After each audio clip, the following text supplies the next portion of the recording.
Пішнай.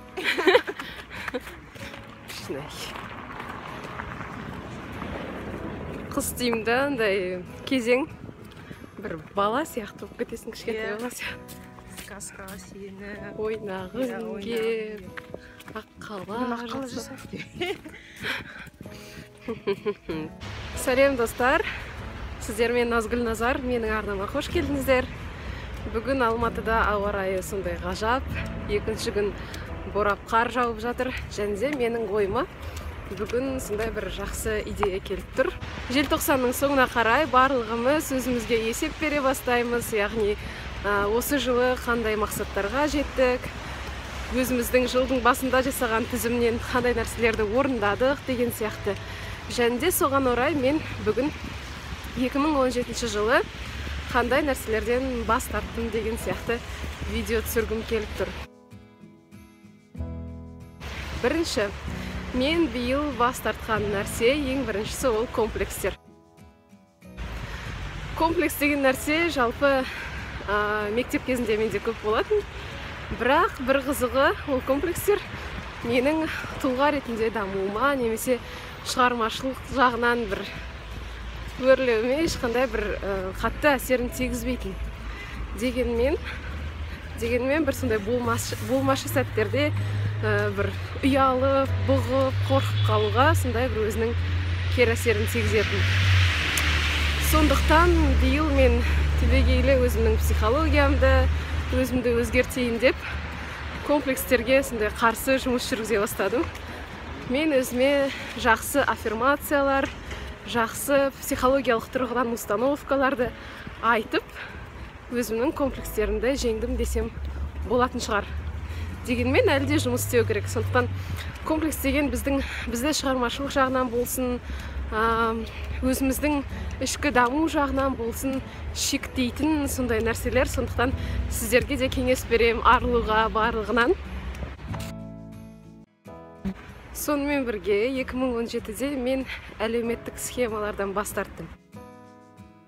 Ол не деген сөз? Әлеуметтік схема дегеніміз қандай да бір өмірлік жағдаяттың орын алғанына қарамастан өмір сценарийінің бірдей болып өрбуі. Мәселен, мен кейде бір шаруаларға, бір шараларға қатысып, бір белсенді болып жүрсем, кейбір әпкелерім маған бүй дейді. Сен қазір жасың, уақытың көп, кейін тұрмысқа шыққаннан кейін, балалы болғаннан кейін оның бәрі қалады, оның бәрі ойын, бос әңгіме, бос сөз болып қалады. Сондықтан қазір көңіл көтеріп, сөйтіп жүріп ал, кейін бәрі олардың сөзіне сенсек бір қара түнек болатын сияқты болып көрініп тұрады маған. Бірақ биыл мен сондай айтқандай әлеуметтік схемалардан бас тарттым. Неліктен менің өмірімде басқа адамның өміріндегі болған сценарий болу керек?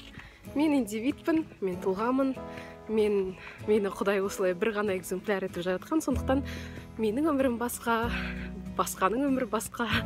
Сондықтан сіздерге де кеңес берем осылай. Өздеріңізге сенуге. Гүл. Сап-сары сары гүл. Сап-сары сары гүл. Қайдан табалым? Даладан. Далада гүл жатты ма десе. Қараңыздар, қандай ғажап балалар шаналарын арқалап шықты.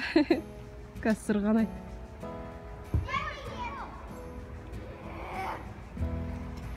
Ой, бұл жандарым. Биыл бас тартқан тағы бір нәрсе, ол көңіл күйге деген тәуелділік. Бұрындары мен өте сондай эмоционалды болатынмын. Енді қазір де эмоцияларым при себе, бірақ меніңше қазір әлде қайда сабырлымын. Мәселен, жаңаның өзінде Балнұр екеуміз үйден шығып кетіп, апартманын қалдырып кетіппін мен. Өзімнің сонша жол жүріп, қайтадан қайтуға тура келетініне кішкене сондай мінез көрсетіп, бұлқан-талқан болғым келді, бірақ өзімді бірден жинап алдым. Себебі көңіл күй өзімізге керек. Көңіл күй өзіңіздікі, және де ол бізден басқа қысқасы ешкімге керек емес. Егер өзіңізді көп зерттейтін болсаңыз, онда өзіңіздің көңіл күйіңізді көтерудің жолдарын да таба аласыз. Сондықтан өзіңізді зерттеңіз, және де көңіл күйге тәуелді болмаңыз.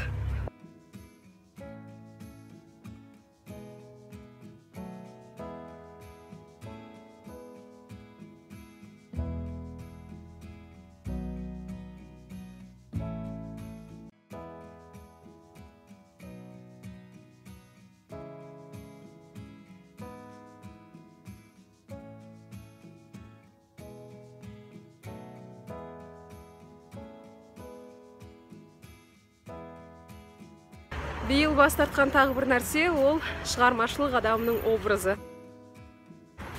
Ол деген қалай? Егер шығармашылық адамдары туралы көптеген биографиялық кітаптарды, немесе кинолар, солар туралы көретін болсаңыз, онда байқау қиын емес. Олар көбінде жаңағыдай кішкене қияли болып келетіндігін, немесе идеяның көптігінен кейде бір істі бастап, бір істі аяқтамай, немесе тіпті идеяның жоқтығынан бір тоқырауға ұшырап, депрессия болып кететіндігін, сондай бір жақсы жақтарымен қатар минустарын байқау қиын емес. Шығармашылық адам образынан меніңше мен маманың сөздерінен кейін бас тарттым. Себебі мама маған жазда, қателеспесем, жазда: "Қызым, сен бірінші кезекте қыз баласың, болашақта жарсың, анасың. Сондықтан ең бірінші адами құндылықтарды бағалау керек, яғни соларды биік қою керек" деді. Және де шығармашылықпен айналысу керек әрине, себебі ол тәңірден берілген сый, тәңірден берілген қабілет, ерекшелік, дарын. Дегенмен қайсы құндылық сенің өміріңде биік тұрады, қайсы негізгі болып тұрады, ол әрине содан сенің өміріңнің мәні құралады деді. Сондықтан мен өзім үшін адами құндылықтардың бәрібір жоғары болуы дұрыс деп шештім.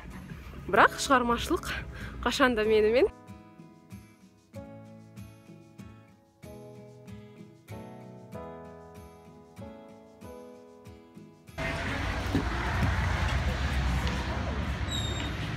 О, адам жоқ сияқты.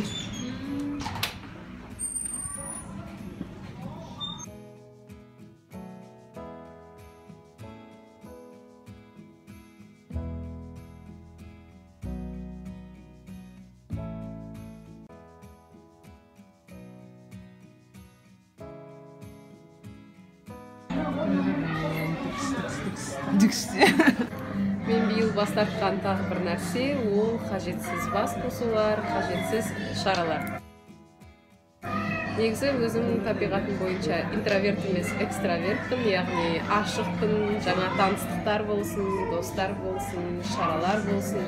Жалпы түрлі сондай бір шаралардың эпицентрінде жүргенді жақсы көрем. Бірақ кейде ондай шаралардың немесе таныстықтардың көп болуы саған кері әсерін тигізіп жатады. Себебі сен өзіңді жоғалтып алудың қаупі жоғары, егер сен өзіңді сондай әр қажетсіз нәрселерге бөліп тастай беретін болсаң. Сондықтан шай келді. Ягода бердім да?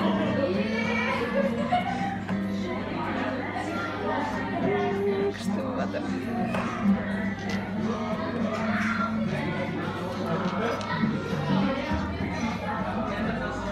Ана қыстың күні вообще күшті кетеді, шай.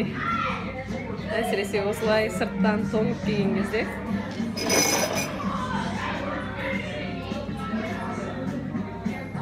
Самое то. Так, жалғастырамыз. Сондықтан мен биыл өзім үшін шештім, шаралар болсын, түрлі бас қосулар болсын.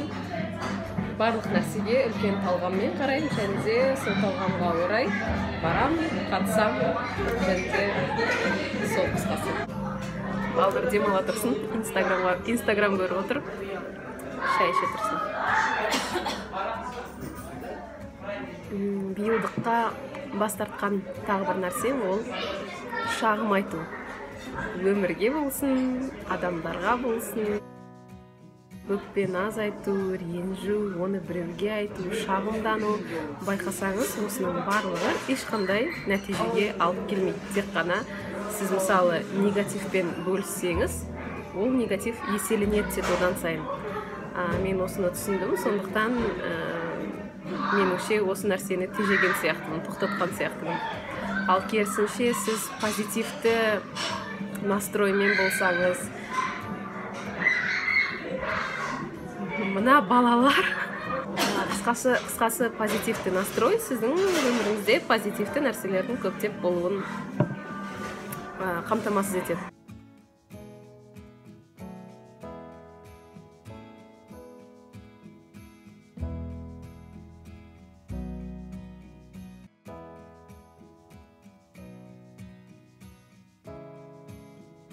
Жетінші нәрсе мен бас тартқан ол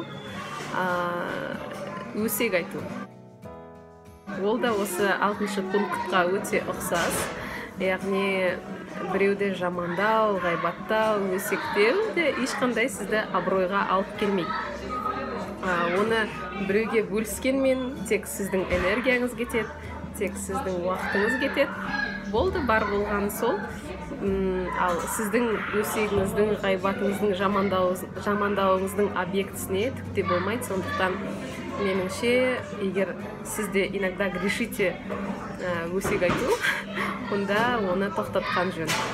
Егер сіздің құрбыларыңызбен, яғни жақын жандарыңызбен бас қосқанда сіз уақытты біреуді өсектеумен өткізетін болсаңыз, онда ондай кездесулердің ешқандай құндылығы жоқ, ондай кездесулер түкке тұрғысыз. Сондықтан осыдан алдыңғы жаңағы айтқан подпункт келеді, яғни қажетсіз бас қосулар. Яғни бәрі байланысты. Сондықтан меніңше, егер сіздің өміріңізде сондай нәрселер болып жатса, онда жоқ деңіз. Тем временем тамақ келді. Мен терияки заказ бергем. Балмыр, курица, сливочный соус, гриб. Ас болсын.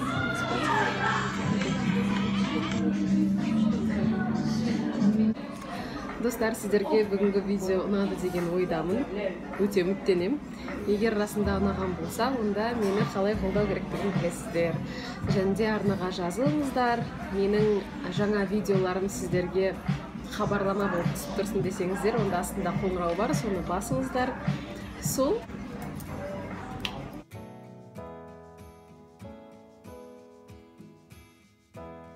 Кейде сенің тамағыңнан, сенің қасында отырған адамның тамағы тәттірек сияқты көрінеді.